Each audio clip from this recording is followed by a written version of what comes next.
Hello friend, welcome back to my channel Susmita's diary. বন্ধুরা, আমি তোমাদের বন্ধু সুস্মিতা। আজকে নিয়ে চলে এসেছি অযোধ্যা পাহাড় ডে ট্যুর ভিডিও। তো বন্ধুরা, প্রথমেই তো আমরা গেছিলাম বেগুনকোদর, যেটা আমি আগের ব্লগে তোমাদের সাথে শেয়ার করেছি, সেখানের ভোরের কাহিনী। তো এবারে আমরা কোথায় যাচ্ছি সেটাই আমি তোমাদের দেখাবো। তো চলো আমার সাথে, তোমরাও দেখতে থাকো। তো দেখো, আস্তে আস্তে আমরা পৌঁছে গেছি কোথায় তোমাদের দেখায়। আর এই রাস্তাটা ছিল কিন্তু বড্ড ডেঞ্জারাস টাইপের। আমার তো একদম রাস্তাটা পছন্দ হয়নি। আর দেখো, বলতে বলতে চলে এসেছি মাঝকান্দা ওয়াটারফলস। এটা আমাদের একজন, ওখানে আমরা যেখানে চা খাচ্ছিলাম সেখানে এক ড্রাইভার আমাদের জানাচ্ছে দেখে আসুন, এটা ভীষণ সুন্দর দেখতে। তো যাই হোক, আমরাও এটা একটু ভেবেছিলাম যাবো, কিন্তু রাস্তাটা খুব একটা ভালো দেখাচ্ছিল না, সেই সাহসে আমরা এগোইনি। কিন্তু তারপরে দেখি যে পাকা রাস্তার পরে এরকম জঙ্গলের মধ্যে দিয়ে রাস্তা গেছে, আর সেখানে 4 চাকা গাড়ির এরকমের চিহ্ন রয়েছে। তো সেটা দেখেই আমরা বাইক নিয়ে এগিয়ে গেলাম যে দেখি কত দূর যাওয়া যায়, কারণ বেশি দূর তো হাঁটা সম্ভব না। তো তারপর দেখলাম এর বেশি তো আর যেতে পারলাম না। তো এখানেই একটুখানি আমরা গাড়িটাকে রেখে দিয়ে দিয়ে আমরা হেঁটে হেঁটে এগিয়ে গেলাম মাঝকান্দা ওয়াটারফলস দেখতে। আর এখানটা দেখো এত ঢালু, আমার ছেলে তো ভয় পেয়ে গেছে, ও গাছ ধরে জিপে দাঁড়িয়ে আছে যে নামবো না। সে ওর বাবা ওকে কোলে নিয়ে নামতে থাকলো। এখানে একটু সিঁড়ির মতন কাটা আছে, তো সেই জায়গাটা দিয়ে আস্তে আস্তে নামতে হলো। আর বাস দিয়ে দিয়েছে বলে সুবিধা হচ্ছে, না হলে নামা যেত না একদমই। তো যাই হোক, খুব আগ্রহ নিয়ে এগিয়ে যাচ্ছিলাম যে ওয়াটারফলসটা দেখবো, এটা নাকি খুব সুন্দর দেখতে। কিন্তু যখন সামনে গেলাম, যাওয়ার পর তো আর তাকিয়ে দেখতে ইচ্ছা হচ্ছিল না। আর দেখো, আমার হাজব্যান্ড ওখানে দাঁড়িয়ে দাঁড়িয়ে হাসছিল। ও আমায় বলছে এই দেখতে এলাম আমরা, এত কষ্ট করে এই পাহাড়ের ওপরে উঠলাম, আর দেখো ওয়াটারফলসটার কী অবস্থা। দেখ, একটা সরু পুরো ধারা নামছে। হ্যাঁ, এটা নাকি বর্ষাকালে দেখতে খুব সুন্দর লাগে দেখতে। এখন এইটুকুনি জলধারা দেখা যাচ্ছে। তো যাই হোক, এইটুকুনি দেখলাম, কিন্তু আশপাশটা ভীষণ সুন্দর লাগছিল। পুরো একদিকটা হলুদ, একদিকটা সবুজ। এই জিনিসটা ভীষণ ভালো লেগেছে আমার ওয়াটারফলসের থেকেও। তো যাই হোক, ভাবছিলাম না এলেই হতো। তো যাই হোক, এসে যখন গিয়েছি আর কি করা যাবে, এর বাড়ি চলে যাই আমরা পরবর্তী জায়গায়। এটা হচ্ছে সীতাকুণ্ড, ওই যে সবাই গোল হয়ে ওইখানে আছে সীতাকুণ্ড।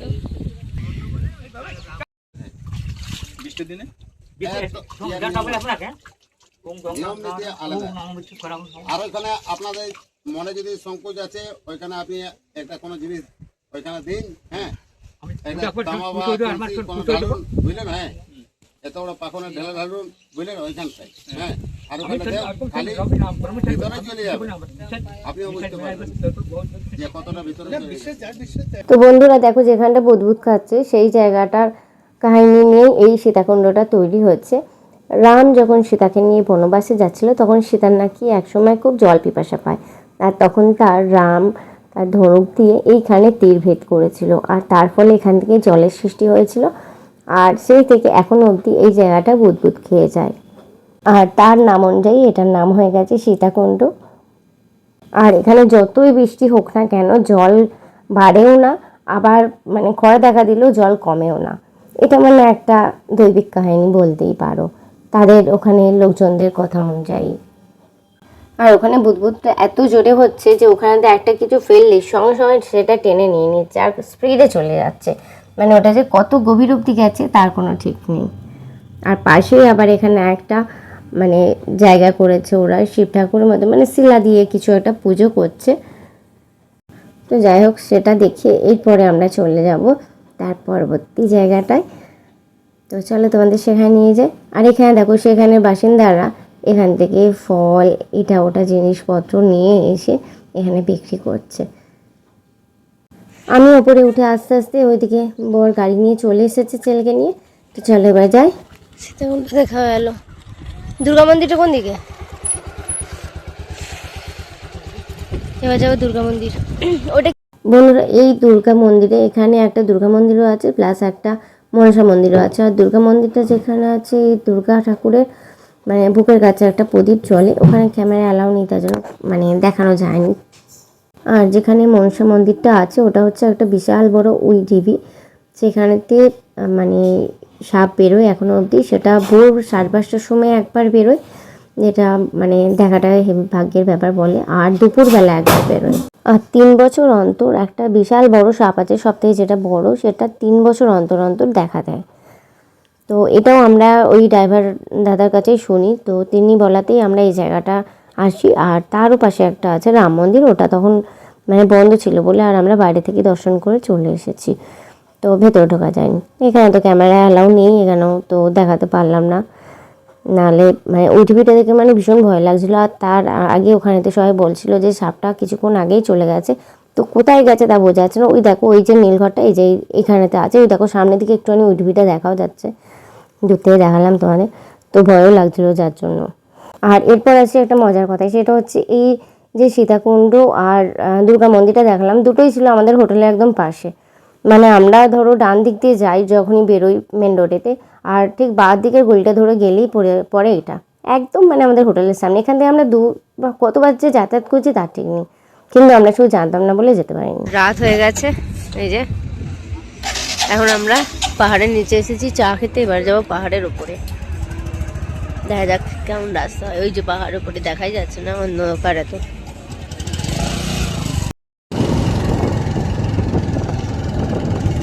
এই যে আমরা পাহাড়ে উঠছি, পেছনের ক্যামেরা দেখালো, পেছনটা দেখা যাচ্ছে না কারণ একটু লাইট নেই, পুরোই বাইকের ভরসায় লাইটের ভরসায় উঠছি আমরা, এছাড়া কোনো লাইট নেই। এটাও একটা অ্যাডভেঞ্চার।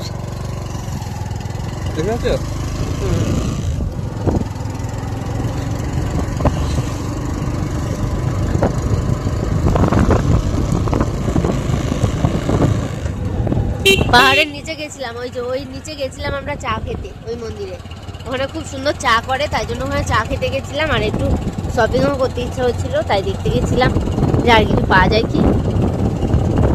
যাই খুব একটা কিছু পছন্দ হয়নি। এখন চা খাওয়া হয়ে যাচ্ছে, এখন আবার পাহাড়ের ওপরে উঠে যাচ্ছি। আমরা পাহাড়ের ওপরেই আছি, অযোধ্যা পাহাড়ে, সেই হিল টপে উঠবো এখন। আর বলার ক্ষমতা নেই, এইদিকে মন্দির পুরো অন্ধকার,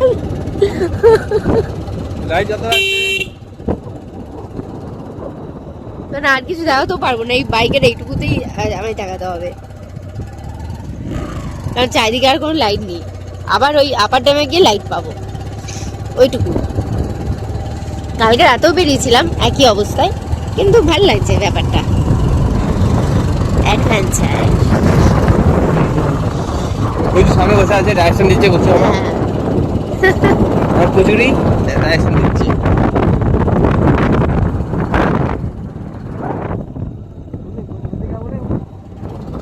ঠিক আছে, হাত থেকে ওই নিচে গেছিলাম, ওই যে নিচে মন্দির, ওই মন্দির গুলো গেছিলাম। এইগুলো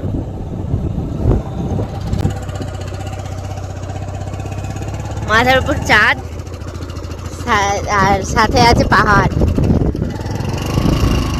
এইভাবে আমরা এখন রাতের বেলা বেরিয়েছি লং ড্রাইভে, পাহাড়িয়া রাস্তা। হ্যাঁ, ওই যে নিচে পাহাড়, নিচের লাইট এগুলো, উপরে তো কোনো পাহাড়ের উপর কোনো লাইট নেই, শুধু নিচের লাইটটাই দেখা যাচ্ছে, যে নিচেরটাই দেখাচ্ছি। আর জায়গাটা মানে পুরো অ্যাডভেঞ্চার টাইপের, কারণ হচ্ছে যখন তখন কোনো প্রাণী বেরিয়ে আসতে পারে, হাতি তো বেরোতেই পারে, সাথে আর বেরোতে পারে তার ঠিক নেই। আর তেনাদের দেখাও হতেই পারে, বলা যায় না, তো তাও আমরা এগিয়ে চলেছি। ফুল অ্যাডভেঞ্চার, পুরো রাইডটা ভীষণ এনজয় করছি আমরা। এবার আপার ড্যাম চলে যাবো, আর একটু বাকি, মানে এতটা পুরো পাহাড়ের নিচে ছিলাম, ওই যে ওইদিকে যাবো এখন, আপার ড্যামে লাইট চলছে ওইদিকে, পুরো পাহাড়ের নিচ থেকে ওপরে উঠে গেলাম, আর একটুখানি আছে, উঠে গেছি আপার ড্যামের পর। হ্যাঁ, অযোধ্যা, তারপর অযোধ্যায় পৌঁছে যাবো। অযোধ্যাতেই আছি, কিন্তু মানে মেন পয়েন্টে চলে যাবো, এতটা ইয়েটা হবে না, লাইট ঢুকে আছে এখানে। এই যে আপার ড্যাম চলে এলাম,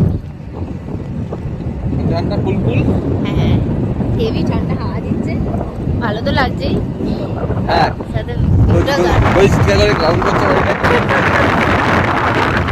ভিডিওটা কেমন লাগলো জানাতে ভুলো না বন্ধুরা। আবার ফিরে আসছি আমি পরবর্তী ব্লগ নিয়ে, সাথে দেখো। আর এখানেই রাস্তায় যেতে যেতে হয়েছিল একটা মজার কাহিনী, ঠিক এর পরেই শুরু হবে, সেটা নিয়ে আসছি পরবর্তী ব্লগে, সেটা দেখাবো, ভীষণ মজার।